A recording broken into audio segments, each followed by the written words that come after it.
siguiente panel de invitados. Y muy bien, voy a compartir la pantalla nada más para que ustedes conozcan quiénes son nuestros panelistas.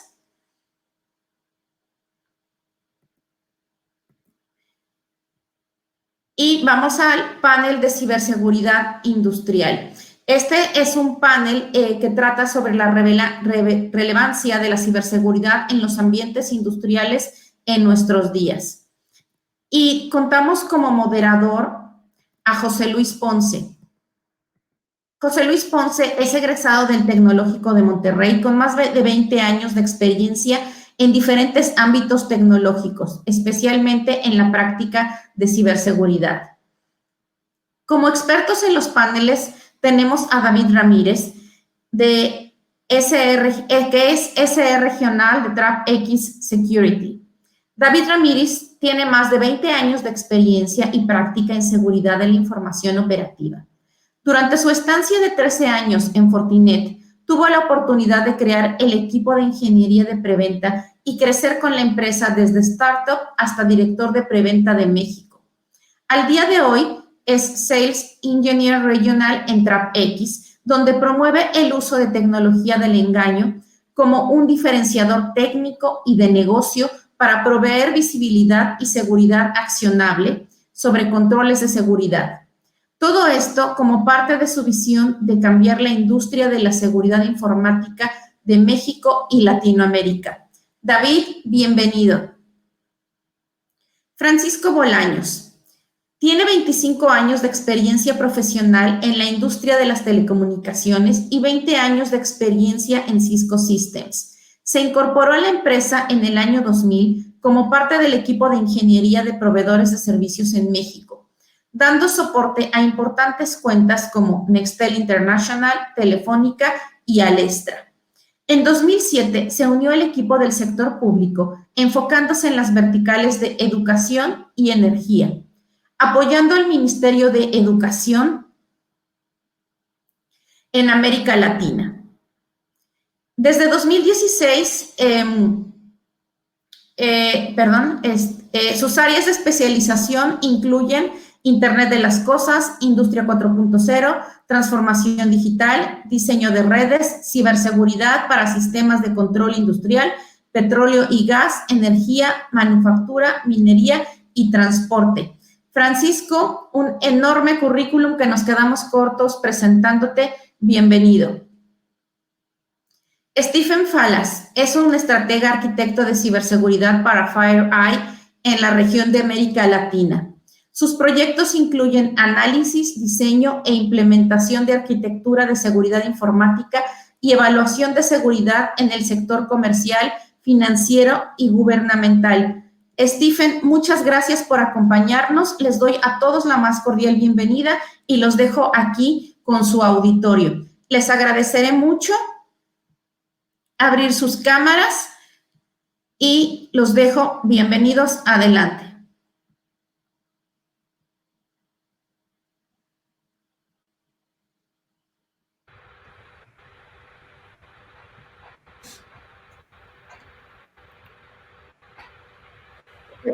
Creo que ya nos escuchamos, ¿verdad? Sí, buenos días. Buenos días, Stephen. Buenos días, David, Paco. Un gusto saludarlos y muy buenos días a todos por acompañarnos en este panel de ciberseguridad industrial. Nos da mucho gusto compartir estos puntos de vista de nuestros expertos y para entrar un poquito ya en temas, como todos sabemos, en la nueva realidad, la transformación de los negocios se ha acelerado en varios aspectos con la finalidad de no perder competitividad en los mercados. Y hoy más que nunca, la seguridad toma muchísima relevancia en las estrategias que pueden conocerse como transformación digital o de industria 4.0, por ejemplo. Y aquí el estado de la ciberseguridad industrial conlleva una convergencia entre dos mundos, IT y OT, no solo en los aspectos tecnológicos, sino también aspectos procesales y en la cultura organizacional de los colaboradores, precisamente para lograr una postura correcta de ciberseguridad. Y para entrar ya en materia, en este interesante tema, me gustaría comenzar con una pregunta para ti, Paco, y conocer tu punto de vista.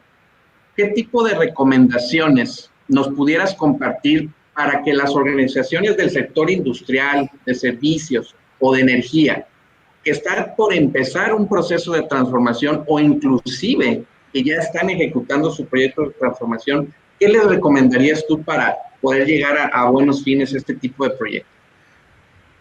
Bueno, antes que nada, muchas gracias a todos los organizadores del panel por la invitación. Quería compartir acá un par de láminas de apoyo, pero bueno, primero que nada, yo creo que partir de la reflexión de por qué fallamos es muy amplio. En primer lugar, y acotando mi respuesta a los sistemas de control industrial, debemos partir del hecho de que la mayoría de los protocolos industriales que conocemos hoy en día no nacieron con el concepto de seguridad. Es decir, cuando hablamos de características importantes para considerar que algún protocolo sea seguro, como son confidencialidad, autenticación e integridad, vemos que la mayoría de los protocolos industriales no nacieron con estas tres características. Entonces, por ende, cuando se implementaron las primeras redes de control industrial de manera separada de las redes administrativas, pues evidentemente la seguridad se confiaba en un esquema de seguridad por aislamiento, que hoy en día eso prácticamente se abandonó como una práctica. Por otro lado, es muy común incurrir en prácticas que no son favorables. Por ejemplo, el no tomar en cuenta la ciberseguridad al momento de hacer el diseño de red, sobre todo cuando las organizaciones en este momento se están moviendo hacia el modelo 4.0 y están haciendo una reingeniería de sus procesos, el no tomar en cuenta la seguridad es un factor importante. En segunda instancia, el tener activados servicios que realmente no ocupamos. Por ejemplo, protocolos como TFTP, SDP, UDP, IGMP. Si no vamos a llevar a cabo un proceso de troubleshooting, específicamente en una ventana controlada de mantenimiento, ese tipo de servicios nunca es recomendable tenerlos activados. Sin embargo, sabemos que muchos equipos de diferentes fabricantes tienen algunas funcionalidades de este tipo encendidas por default. Entonces, una buena práctica es que todos estos servicios que no ocupemos los apaguemos. Otro aspecto importante es la falta de integración de los perímetros de seguridad, tanto el perímetro físico como el perímetro lógico. En muchas organizaciones esto sigue separado y por ende va a haber una falta de coordinación durante el proceso de respuesta a incidentes. Falta también procesos de auditoría y como mostró un estudio que llevó a cabo en 2016 el Banco Interamericano de Desarrollo, falta conocimiento sobre la normativa internacional. Entonces, conocer normas como NERC, CIP, IS 62443, NIST 882, etcétera, se vuelven importantes porque son las que nos dan las bases de las mejores prácticas en temas de lo que debemos implementar. Por otro lado, también comentar muy rápidamente que la seguridad no es solamente tecnología. O sea, hay diferentes estudios que nos muestran que solamente abordar el tema de seguridad puramente desde el punto de vista tecnológico nos ayuda a resolver aproximadamente 30-35% del problema. Pero otra parte muy importante de todo este aspecto es el factor humano. Entonces, si no incorporamos el factor humano dentro de la ecuación y la estrategia de ciberseguridad, difícilmente vamos a llegar a lograr los objetivos de toda organización, que es minimizar al máximo los riesgos para su operación. Y aquí existen diferentes planteamientos que se han hecho, como el planteamiento que hizo Peter Boser en 2012. En ese momento Peter Boser era el CEO de Shell y durante la sesión del Foro Económico Mundial de 2012 hizo un planteamiento que se conoce como el Resiliency, la iniciativa de acción de resiliencia. Y esto es básicamente descompone la parte de generar resiliencia en una organización, en una infraestructura de producción y recomienda construir una resistencia estructural, una resistencia integrativa y una resistencia transformativa. Es decir, habla de considerar todos los aspectos al interior de la organización, todas las interacciones con el mundo externo, pero también habla de llevar a cabo un proceso simultáneo de innovación y desarrollo, porque él reconoce que todas las técnicas y las tecnologías alrededor de los procesos de ataque evolucionan y de la misma forma lo tiene que hacer todos los procesos de defensa. Recomiendo mucho la lectura de su propuesta Y por último, pues desde luego tenemos que contar con un plan de acción. Y este plan de acción debe tener al menos 4 ejes muy claros, enfocados tanto a la detección de amenazas, la contención de las mismas, la eliminación de las mismas y un plan de respuesta a incidentes. Y en este plan deben considerarse, desde luego, arquitecturas, mejores prácticas, los estándares internacionales, como ya comenté, los mecanismos tecnológicos que existen para soportar esas prácticas, contar con un plan de respuesta a incidentes y la seguridad ahora es muy importante, se debe abordar desde un punto de vista holístico. Esto es, no solamente enfocar la estrategia puramente a los sistemas de control industrial, sino también tomar en cuenta todos los procesos administrativos que conforman a una organización. Entonces, de una manera muy resumida, es lo que puedo compartir el día de hoy. Perfecto, pues muchísimas gracias, muy interesante conocer que diferentes marcos de referencia pudieran aplicarse a diferentes factores industriales y que aplicar este tipo de criterios fundamentales son muy importantes para tener este tema de postura correcta, ¿no? Y con base a lo anterior, me gustaría, Stephen, conocer tu opinión sobre cuáles casos de uso consideras como fundamentales para que los procesos de transformación sean exitosos dentro del sector industrial. Por ejemplo. Claro, José Luis, saludos a todos. Claro, y continuando un poco con lo que menciona Francisco, vamos a ver, a mí siempre me gustan algunos datos estadísticos y les voy a compartir esto para poder construir la respuesta hacia esos casos, ¿no? Por ejemplo, el 60% de la industria, todo lo que maneja sistemas de control, indica que el último año sufrieron algún tipo de brecha dentro de sus sistemas. Ahora, lo interesante es que el 97% reconoce que eso es debido a la convergencia de IT y OT. Entonces, con esa premisa voy a hablar de, y yo visualizo pues 3 casos de uso bien importantes, ¿no? El primero tiene que ver con la visibilidad, ¿no? Es bien importante obtener visibilidad de los entornos, ¿no?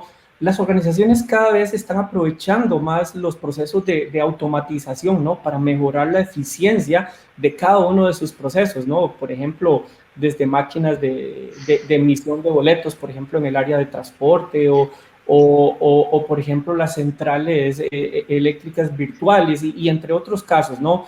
Y este complejo entorno tecnológico, pues, hace que la visibilidad pues sea extremadamente difícil si no se aborda correctamente, ¿no? Y eso, por supuesto, le permite a los atacantes o a los adversarios poder expandir esa superficie de ataque, ¿no? Aumentando esas vulnerabilidades, a tratar de transformar, pues, esos ataques en un riesgo importante, ¿no? Por supuesto, el tener esa vista permite una visión más en profundidad, ¿no?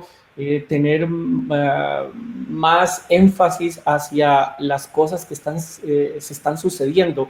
Esta frase importante, yo no puedo proteger lo que yo no veo, ¿no? El segundo aspecto tiene que ver con la inactividad, ¿no? Cómo buscar procesos que nos permitan reducir en su máxima expresión ese elemento en particular, ¿no? Imaginémonos el impacto de una interrupción en un sistema, ¿no? El tiempo de inactividad no planificado, y esto ocurre por diferentes situaciones, ¿no? Por ejemplo, que los dispositivos no funcionan o dejan de funcionar en un lapso de tiempo, que la red ha sufrido algunos cambios o incluso, por supuesto, un incidente cibernético, ¿no? Por ejemplo, si vamos a un sector tan específico como lo que es el transporte, imaginémonos que cada minuto cuenta cuando una operación de alguno de los procesos deja de funcionar, ¿no? Y por supuesto, la detección de esas anomalías o esos comportamientos lo que permiten es poder identificar ese mal funcionamiento de estos dispositivos, ¿no? Y nos permiten poder crear una línea base para realmente entender cuál es el proceso de comportamiento, ¿verdad? Que esto puede llegar a tener, ¿no? Y el tercer elemento que quiero compartir con ustedes, pues, tiene que ver con las amenazas, pero específicamente aquellas amenazas que por lo menos en los últimos años hemos identificado que tienen un mayor impacto dentro de esta industria en particular de infraestructura crítica. Hablo de malware, tráficos maliciosos o incluso ransomware, ¿no? La mayoría de estos dispositivos, y como bien lo mencionaba Francisco, ¿no? Estos protocolos de comunicación no fueron construidos o concebidos con ciertos elementos o definiciones de seguridad, ¿no? Entonces, el proceso de la manipulación y la inserción de comandos adversos a ejecutar operaciones normales, pues hace una posibilidad importante para que estos atacantes puedan llegar a comprometer esos diferentes procesos, ¿no? Francisco hablaba un poco sobre el tema de la arquitectura. Esto es fundamental dentro de esta perspectiva, el poder realmente entender cómo opera. Vamos a ver, para yo protegerme tengo que conocer cómo opera mi enemigo, ¿no? Entonces, en ese orden de ideas es bien importante cuando hablamos de este tipo de incidencias, poder entender cuáles son las primeras etapas, cómo evoluciona, qué es lo que típicamente hace un atacante, para poder sacar provecho de todos esos procesos y que al final pues podamos tener una estructura totalmente holística, una estructura totalmente equilibrada y que busque, ¿por qué no?, proactivamente poder responder rápidamente ante estas amenazas y anomalías, ¿no?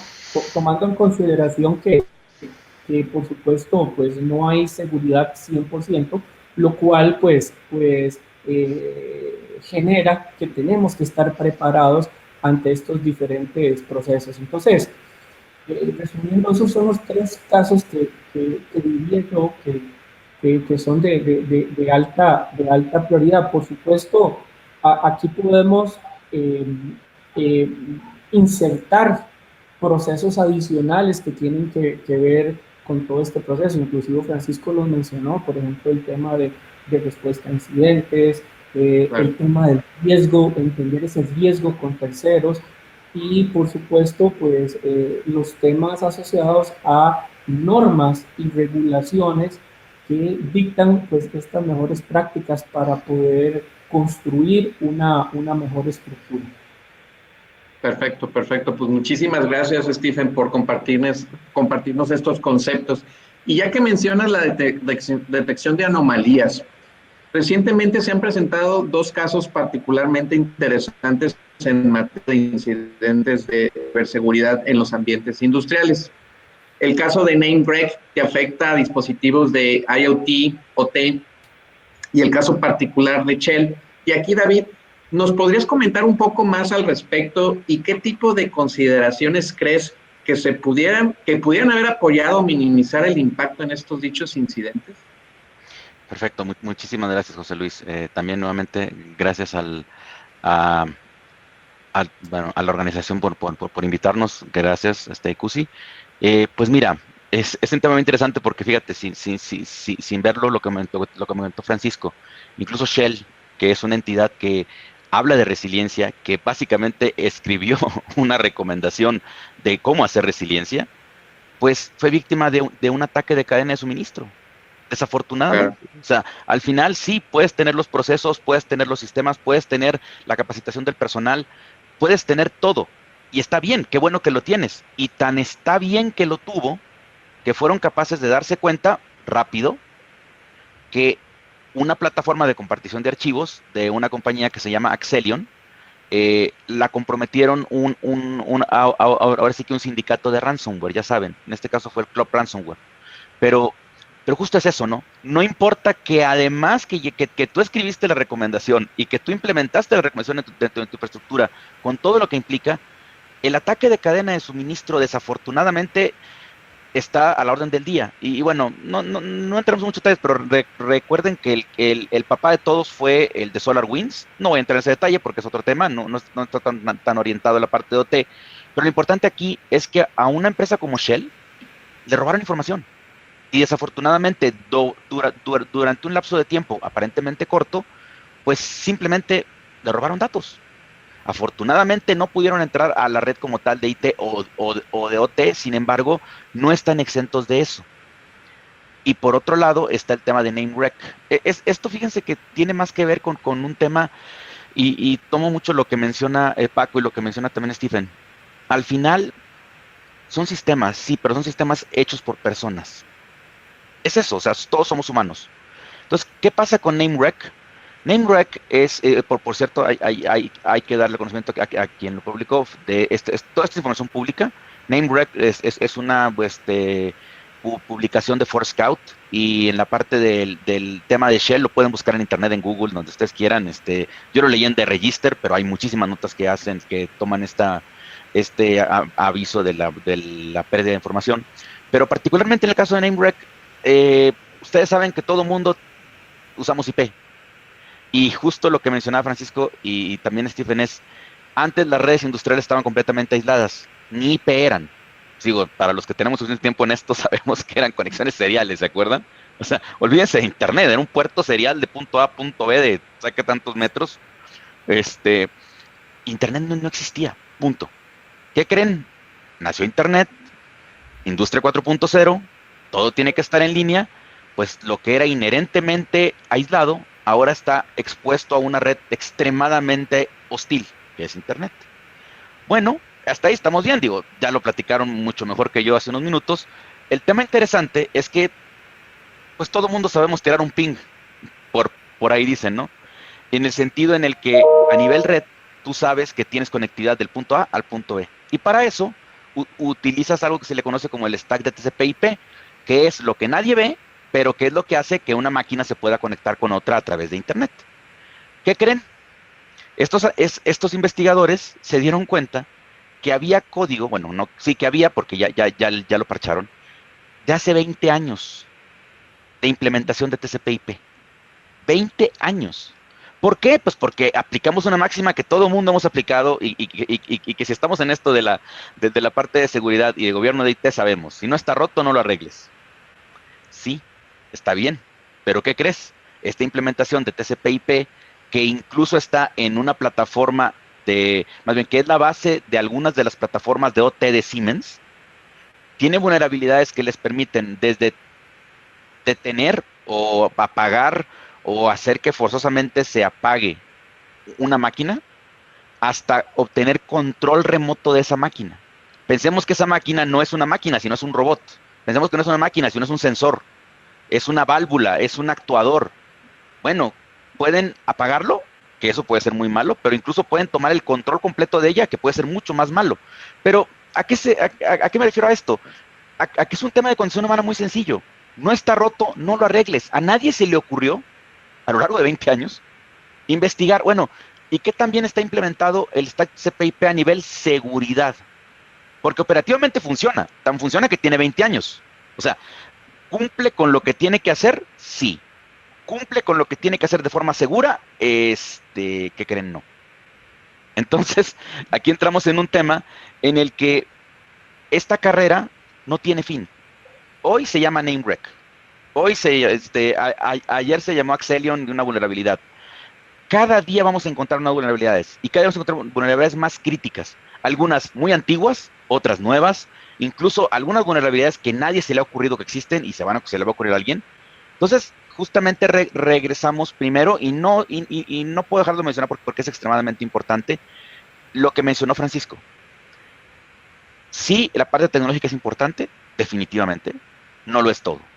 Tiene que haber la parte humana en cuanto a procesos, la parte humana en cuanto a normatividad, mejores prácticas, recomendaciones, resiliencia. Estoy completamente de acuerdo, ¿ok? Esa parte no lo puedo dejar de mencionar porque es cierto, punto. Ya desde el punto de vista tecnológico, algo que sí se pudo haber hecho y que es tecnología que como concepto existe hace más de 20 años, por ejemplo, es el tema de poner trampas en las redes operativas. que eso es algo que no es muy común desafortunadamente el día de hoy. Ok, va a haber una vulnerabilidad nueva. El protocolo como tal de control es inseguro. No es culpa de nadie, es condición humana, se acabó. Entonces, ¿qué tienes que hacer? Bueno, que cuando algo o alguien comprometa esas redes, tengas la capacidad de detectar ese movimiento lateral lo más pronto posible para tomar una acción, que es análogo a lo que hizo Shell con su vulnerabilidad de un tercero. ¿Pudo impedirla? No. ¿Se dio cuenta muy rápido? Sí, que eso es lo importante. Y justo lo mencionaba también Stephen. O sea, necesitas un modelo de respuesta a incidentes. ¿Por qué? Porque en este momento no se trata si un incidente va a ocurrir, se trata de cuándo, y se trata de qué vas a hacer con ese incidente. Entonces, para concluir mi intervención es eso. O sea, hoy día ya no hay que pensar en prevención, o sea, sí hay que pensar en prevención, sí hay que pensar en un manejo del riesgo, está bien, es necesario, es parte de la industria. Sin embargo, hay que agregar a ese concepto, ok, me van a comprometer, ¿qué voy a hacer? Eso es importantísimo. Hay controles, hay tecnología, sin embargo, lo más importante es que nosotros, o como organización, siempre se sepa qué se va a hacer. Y la respuesta del qué se va a hacer es, le hablo a mi proveedor y le digo, auxilio, está bien, hay una respuesta. O sea, lo importante es que tiene que haber algo detrás de lo que es un hecho que va a pasar. Perfecto, pues no cabe duda, David, que es necesario prestar mucha atención a estas recomendaciones precisamente para minimizar riesgos, ¿no? en los ambientes industriales. Para ir concluyendo esto, me gustaría ir cerrando este panel con algunas conclusiones de parte de nuestros expertos. Y si quieres, podemos empezar contigo, Paco. Con todo esto que estamos platicando, ¿qué ves tú de conclusión sobre toda esta transformación, todos estos esquemas de ciberseguridad industrial que nos pudieras compartir? Por supuesto. Lo importante, como ya se comentó, es tener un plan. Reconocer que no hay tecnología infalible, reconocer que no hay una sola tecnología que nos pueda garantizar la eliminación del riesgo. Eso no existe. Entonces, tenemos que estar conscientes de eso. Por otro lado, hay algunas prácticas que se derivan de todo el marco normativo que se pueden implementar de una manera muy rápida, ya sea aplicando hardware o software o la combinación de ambos. Lo primero que se debe tomar en cuenta es proteger todas las comunicaciones con las HMIs, porque ese es uno de los principales puntos de ataque. El 50% de los ataques se enfocan en tomar control del HMI y de ahí se brinca a tomar el control del proceso SCADA. Número 2, tener la capacidad para hacer inspección profunda de los paquetes, porque eso nos permite poder tener la posibilidad de detectar ataques de día cero. Número 3, tener protección contra malware, que es uno de los principales riesgos ahorita para las redes industriales. 4, en Latinoamérica tenemos la costumbre de conectarnos remotamente y más ahora derivado con todo el tema de de COVID-19. Muchas empresas tuvieron que mandar a su personal operativo a trabajar desde su casa, por lo cual las conexiones se hacen ahora a través de Internet y al momento que alguien se conecta desde su casa a la planta de control industrial, se vuelve parte de esa misma red y el riesgo también se incrementa. Entonces, todas esas conexiones deben ser encriptadas, de preferencia con mecanismos como IPsec.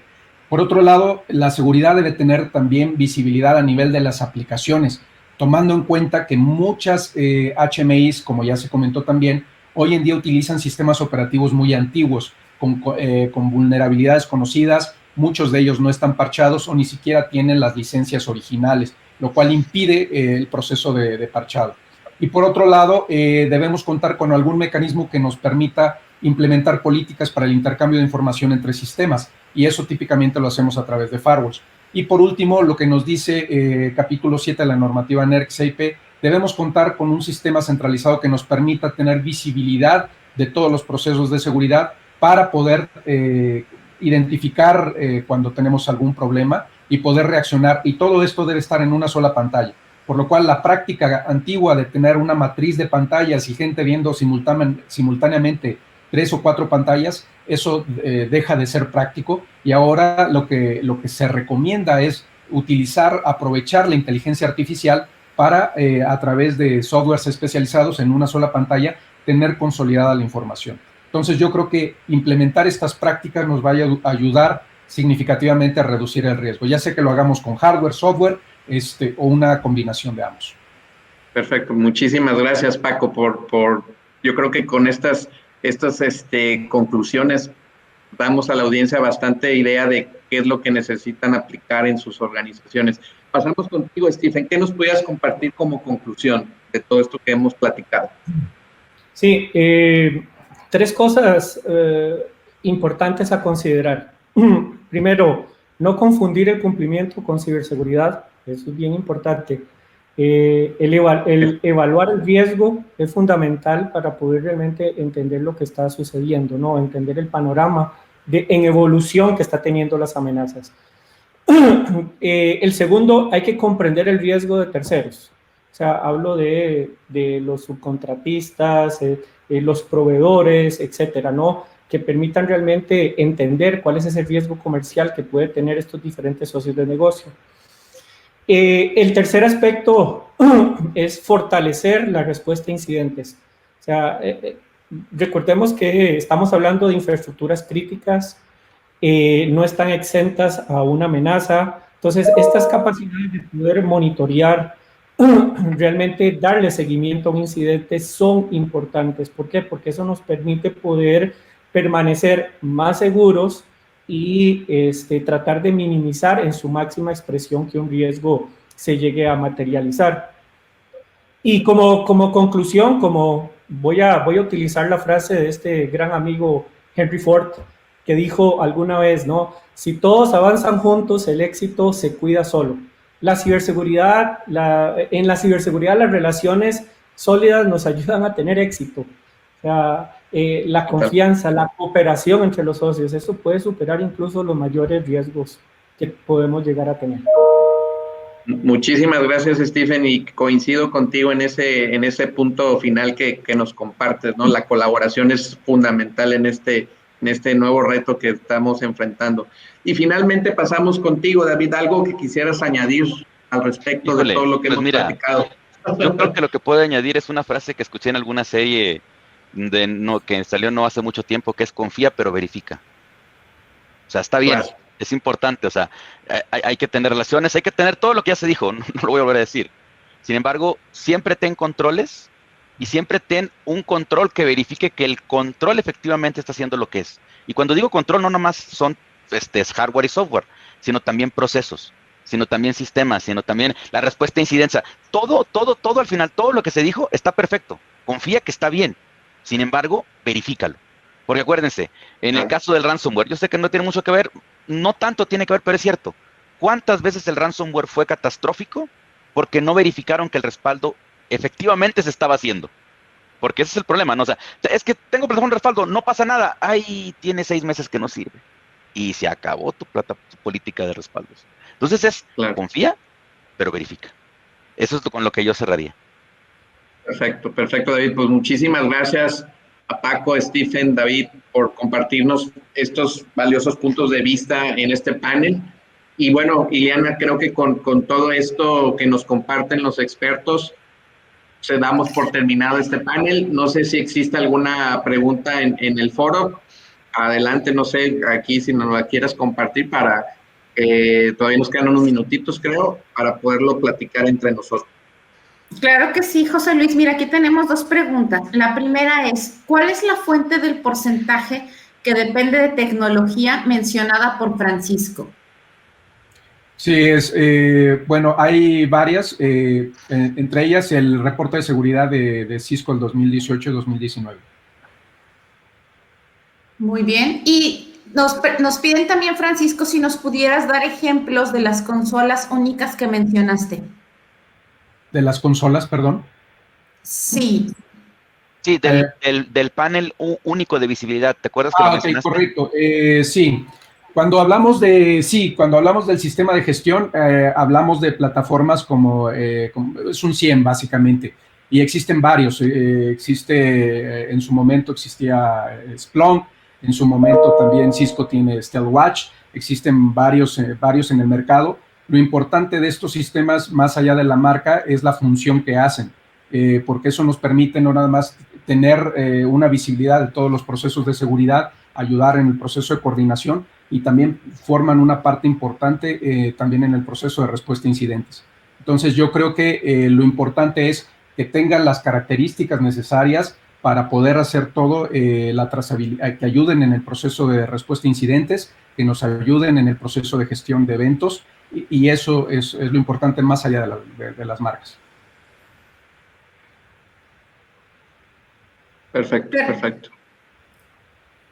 Pues no tenemos más preguntas. No sé si alguien más de la gente que está acompañándonos gusta enviar alguna otra pregunta.